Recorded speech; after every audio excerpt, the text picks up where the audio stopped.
Everyone, welcome on my YouTube channel. आज हम बात करने वाले हैं यूपी जीआईसी 2021 के बारे में, जिसका एग्ज़ाम हुआ था हमारा 19 सितंबर को। Centre was in Kanpur. Sociology के सारे स्टूडेंट्स का सेंटर कानपुर में ही था। हम बात करेंगे कि एग्ज़ाम का लेवल कैसा था और एग्ज़ाम की कट ऑफ क्या रहने वाली है और रिजल्ट्स कब तक आ जाएंगे इस पेपर के। तो सबसे पहले हम बात करते हैं कि एग्ज़ाम का लेवल कैसा था। जिन स्टूडेंट्स ने एग्ज़ाम को अटैम्प्ट किया होगा उनको पता होगा कि एग्ज़ाम थोड़ा टफ़ था। एग्ज़ाम में हम 3 चीज़ों के बारे में मैं बोलूँगी कि एग्ज़ाम थोड़ा टफ़ था, इसे हम मॉडरेट टू टफ़ के बीच में ही रखेंगे। दूसरा, नॉन कन्वेंशनल क्वेश्चंस पूछे थे, ठीक है। क्वेश्चंस वॉज नॉट लाइक जैसे यूपी पीजीटी में पूछे थे या यूपी एचईएससी में पूछे हैं, उस टाइप के क्वेश्चंस नहीं थे। कमीशन जनरली इस टाइप के क्वेश्चंस नहीं पूछता है। अगर हम कहें तो DSSB का एग्ज़ाम जिन लोगों ने अटैम्प्ट किया होगा या नेट का पेपर जिन स्टूडेंट्स ने दिया होगा उन लोगों को पता होगा कि इवन क्वेश्चंस कुछ उनसे भी टफ थे। आप क्लासिकल थिंकर्स की ही बात कर लें, क्लासिकल थिंकर्स से कुछ क्वेश्चंस इस तरीके के आए थे कि उनको अटैम्प्ट करना भी बहुत मुश्किल हो रहा था। जैसे एक क्वेश्चन मुझे याद है कि टाइप्स के ऊपर था आई थिंक, और उसमें ऑप्शंस दिए हुए थे उन्होंने, Karl Marx, Max Weber, Durkheim, and there was one another option, I think Auguste Comte was an another option in that. तो उसमें उस क्वेश्चन को भी अटैम्प्ट करने में बच्चों को बहुत दिक्कत आई थी। अगर आप बहुत ही ऑथेंटिक बुक्स पढ़ रहे हो तो उसमें उस टाइप के बारे में दिया हुआ है, अदरवाइज़ नहीं था। जनरली आप नॉर्मल बुक्स पढ़ते हो, रेफरेंस बुक्स पढ़ते हो, तो उसमें उस टाइप के क्वेश्चंस नहीं मिलते हैं आपको। और आपने प्रीवियस ईयर क्वेश्चंस अगर सॉल्व किए हैं या चाहे यूथ कॉम्पिटिशन से किया हो या किसी और बुक से किया हो, तो उसमें उन क्वेश्चंस को नहीं कवर किया गया है।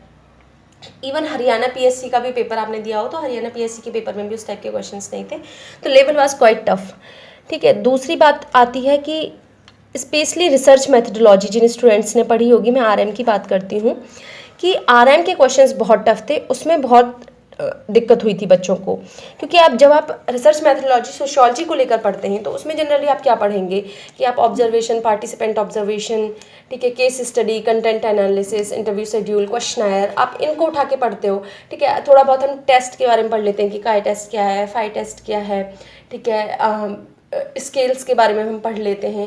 इससे ज़्यादा क्वेश्चंस नहीं पूछे जाते हैं सोशियोलॉजी से रिलेटेड किसी भी एग्जाम में, चाहे जीआईसी का हो, पीजीटी का हो, या फिर असिस्टेंट प्रोफेसर के एग्जाम में भी उस टाइप के क्वेश्चंस जनरली नहीं पूछे जाते हैं। तो हम जितना भी आइडिया लेते हैं हम प्रीवियस ईयर क्वेश्चन से लेते हैं, और प्रीवियस ईयर क्वेश्चन को जिन्होंने भी अटैम्प्ट किया होगा उन्हें भी ये पेपर थोड़ा सा टफ लगा था, क्योंकि क्वेश्चंस नहीं थे नॉर्मली उस टाइप के। तो बात आती है कि अब जब क्वेश्चंस इतने टफ थे, जब सिंसियर स्टूडेंट्स को भी क्वेश्चन का लेवल टफ लग रहा है, तो कट ऑफ क्या रहने वाली है, ठीक है। अब बात करते हैं कट ऑफ क्या रहने वाली है। तो देखो, 2 बात थी इसमें। कट ऑफ का अगर एनालिसिस करें, मैंने काफ़ी सारे यूट्यूबर्स की वीडियोस देखी हैं, आंसर की तो किसी ने डाली नहीं है, आंसर की is not available on YouTube. डालना थोड़ा टफ भी है, क्योंकि बहुत सारे क्वेश्चंस ऐसे हैं जिनको सर्च ही नहीं कर पा रहे, तो आंसर की तो किसी ने डाली नहीं है। और इसमें जहाँ तक मुझे लगता है कमीशन बहुत ही जल्द आंसर की अपनी दे देगा, क्योंकि उनका रिकॉर्ड रहा है, वो अपनी आंसर की जल्दी प्रोवाइड कर देते हैं, तो आंसर की टाइम से आ जाएगी। आप ऑफिशियल आंसर की से ही अपनी पेपर को चेक करें। अब कट ऑफ इसकी क्या जाएगी, तो cut off although cut of low रहेगी, बट इतनी भी लो नहीं जाएगी कि जैसा कि लोग कह रहे हैं कि 50 चली जाएगी या 55 चली जाएगी जनरल की। मुझे नहीं लगता है कि इतनी कट ऑफ जाएगी, क्योंकि बच्चों ने कम अटैम्प्ट किया है, 32% समथिंग कुछ लोगों ने अटैम्प्ट किया है, लेकिन ये 32% बच्चे वही थे। सेंटर दूर आया था कानपुर, लेकिन उसके बावजूद इन बच्चों ने अटैम्प्ट किया। सेंटर दूर था, वैकेंसीज़ भी कम थी, आई थिंक 8 वैकेंसीज़ हैं इसमें, तो उसके बावजूद इन बच्चों ने अटैम्प्ट किया। इट्स मीन इनकी प्रिपरेशन ठीक थी। हम ये नहीं कहेंगे कि सारे के सारे बच्चे भीड़ भर के चले गए वहाँ पर।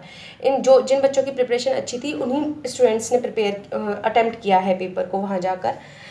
तो हम इन दोनों पॉइंट्स को अगर हम ध्यान में रख के कट ऑफ को प्रिडिक्ट करते हैं, तो मुझे लगता है कि general, EWS, OBC, SC and ST, हम तीनों कैटेगरी को अगर हम ध्यान में रख के चलें, तो मेरे अकॉर्डिंग इसकी कट ऑफ 70 to 75 के बीच में रहने वाली है।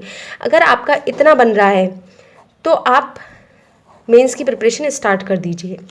आपके लिए मतलब 99% आपकी मेंस की कॉल हो जाएगी अगर आपके 70 to 75 के बीच में बन रहे हैं। और दूसरी बात आती है ओबीसी और ईडब्ल्यूएस की। ईडब्ल्यूएस और ओबीसी अगर लास्ट कुछ एग्जाम्स का हम रिव्यू करते हैं तो हमें पता चलता है कि जनरल से कुछ खास डिफरेंस नहीं रहता है, +- 3 और बहुत ज़्यादा करेंगे तो आप 5 क्वेश्चंस का डिफरेंस कर रख सकते हो, इससे ज़्यादा डिफरेंस इसमें नहीं रहने वाला है। ओबीसी की तो इवन जनरल और ओबीसी की कट ऑफ लगभग सेम जा रही है कुछ कुछ एग्जाम्स में, तो लेकिन फिर भी अगर आप कहें तो ज़्यादा से ज़्यादा आप 3 या 5 क्वेश्चंस का डिफरेंस मान सकते हैं। SC एंड ST की cut off it will be around 60 to 63 and for ST it's 50 to 60। ये हम कट ऑफ को प्रिडिक्ट कर सकते हैं कि कट ऑफ इसके लगभग हो सकती है। अगर आपका इस कट ऑफ से प्लस माइनस कुछ हो रहा है तो भी मैं कहूँगी कि मेंस की प्रिपरेशन करें, क्योंकि हो सकता है कि कट ऑफ थोड़ी कम भी चली जाए। लेकिन मैंने जिस हिसाब से एग्ज़ाम को रिव्यू किया है, मेरे हिसाब से कट ऑफ इससे ज़्यादा नहीं जानी चाहिए। अब दूसरी बात आती है कि रिजल्ट्स कब तक आ जाएंगे। बहुत सारे स्टूडेंट्स को है कि रिजल्ट्स कब तक डिक्लेयर कर देगा। तो देखो यूपी पीजीटी का एग्ज़ाम हुआ था अभी हमारा, इट वाज इन 18-19 अगस्त को हमारा पेपर हुआ था, और 18-19 अगस्त को जो पेपर हुआ था उसके करीब 12 सब्जेक्ट्स का रिज़ल्ट डिक्लेयर भी कर दिया है कमीशन ने, और हो सकता है आज या कल में और सब्जेक्ट्स जो हैं उनका भी रिज़ल्ट आ जाए। तो बिकॉज इनका रिज़ल्ट आ जाएगा, ये अक्टूबर में ये वाली वैकेंसी कंप्लीट करानी है, तो जीआईसी का जो एग्ज़ाम है, जीआईसी के एग्ज़ाम को भी लेट नहीं करेगा कमीशन। जीआईसी के एग्ज़ाम में क्योंकि मेंस भी कराना, और मेंस है दिसंबर में, तो इन्हें रिज़ल्ट जल्दी निकालना पड़ेगा।